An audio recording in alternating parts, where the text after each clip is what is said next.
Hi, and thank you for listening to our presentation on Supporter Journey Enablement, our entry into the Best Use of Apteco Award 2024. I'm Jack Scott, Analysis and Insight Manager at Centrepoint, and I'm going to be joined by Marcus Traller, Senior Fundraising Data Analyst at Centrepoint, and Nick Cook, Solution Architect at Wood for Trees Salocin Group. First, just a word about Centrepoint. So we at Centrepoint consider ourselves to be the leading youth homelessness charity in the UK. We work to put an end to youth homelessness, both in the here and now, by working with and housing young people who are experiencing homelessness and supporting them with any physical and mental health issues and so on, and also into the future by campaigning and lobbying government to try and get us to a point where no young person ever has to face homelessness again. Right, so let's start with the before picture at Centrepoint and what our setup for supporter journeys looked like 2 years ago. Our individual giving program had been steadily growing over the previous 10 years or so, and the program had been getting more complex. By 2022, it became clear that our journey setup was not suitable for the scope of the program anymore. At that time, we had a handful of journeys that ran in our bulk email platform.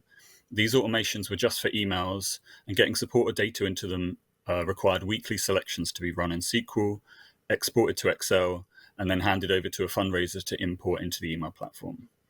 This process was time-consuming, it required multiple staff members to run it, and it often fell down and got missed if somebody was away or got pulled into something urgent. There was also a risk in this process of consent not being applied correctly, and user errors could result in donors being contacted when they shouldn't be. This handful of journeys only covered about 20% of these four key audiences you can see here, and the cumbersome nature of the setup was a bit of a barrier to expanding this coverage.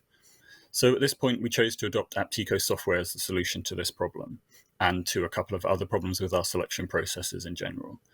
So we engaged with Wood for Trees to get us set up with fast stats and people stage. Now I'll hand over to Nick. Thank you, Jack.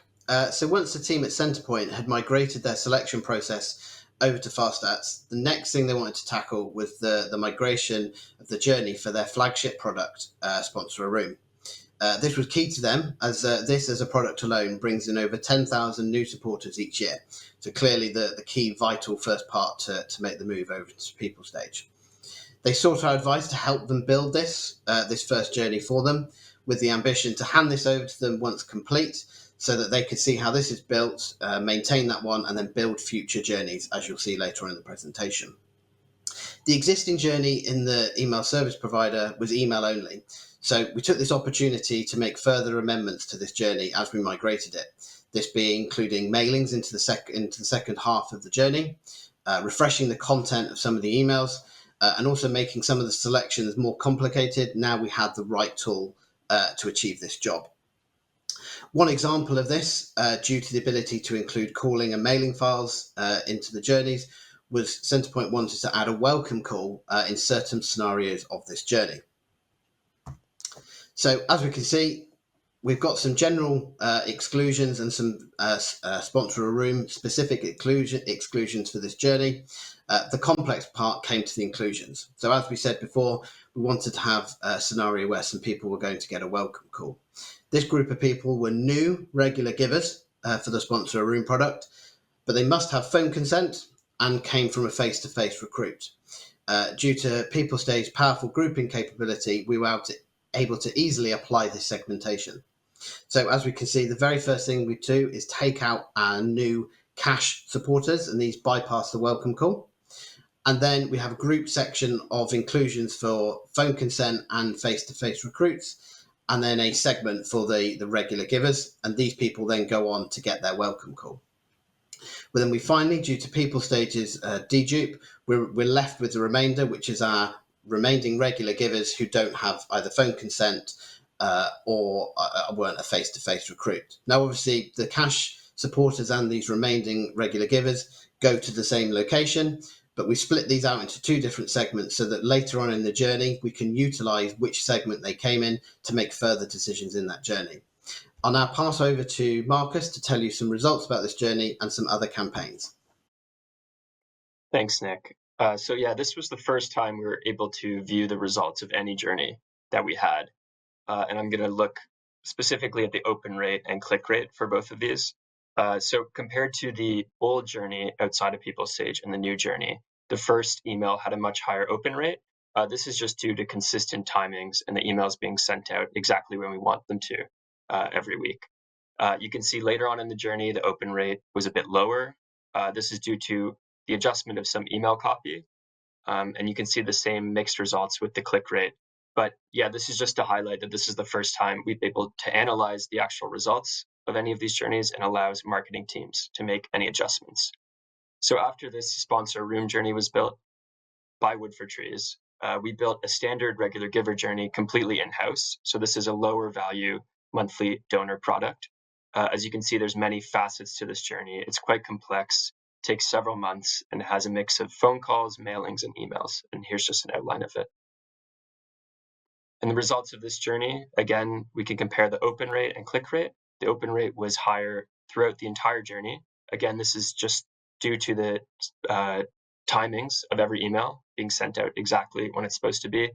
The click rate was, again, quite mixed, but just having the ability to analyze these journeys just allows marketing teams to make adjustments on the fly all the time to just completely improve these journeys wherever they see fit. Thanks, Marcus. So once these two journeys had been built, we were fast approaching the Christmas period. Now, this Christmas period for any charity is one of the busiest times of the year and really important to them. So Centrepoint wanted to use this opportunity to put in Christmas campaigns into the People Stage journey and make use of that tool even further. They sought the help of Wood for Trees around these campaigns, especially around the virtual gift campaign. This was due to the fact that a supporter can choose from a wide range of virtual gifts to give, anything from a study kit to a health bundle. And these virtual gifts were stored as an attribute against the gift in Centrepoint CRM. But Centrepoint only wanted to have 4 versions of the email. So wanted to group these into accommodation, education, everyday living, and health, thus giving a more personalised thank you to supporters.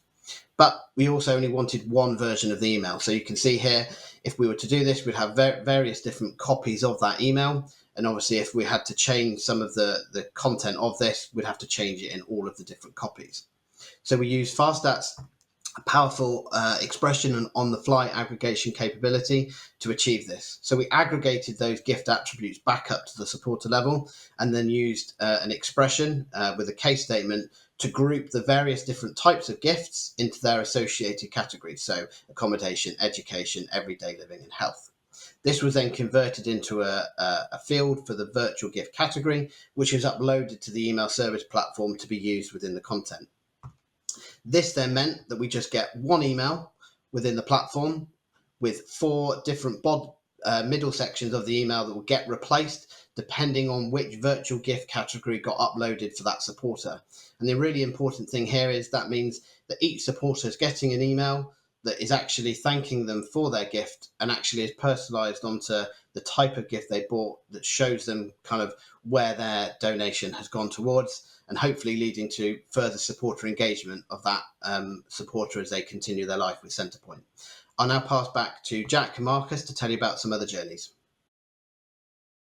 Thanks, Nick. So in addition to those 3 journeys we already discussed, we were able to make about 8 or 9 additional journeys in the last year completely in-house. And I'm just going to highlight a few of these. So the first one is an at-risk regular giver thank you. So this is regular givers that we've determined were at risk of cancellation. So we're able to actually call them on a monthly basis and thank them and try to dissuade them from canceling their gift.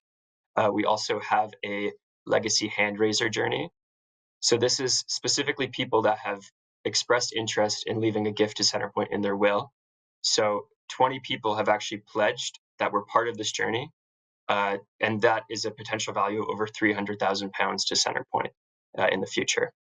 We also have a lapsed regular giver reactivation journey. So this is people that have canceled the regular gift, and we actually call them on a monthly basis and try to persuade them to reactivate that gift. And that's already generated £30,000 in value per year to Centrepoint.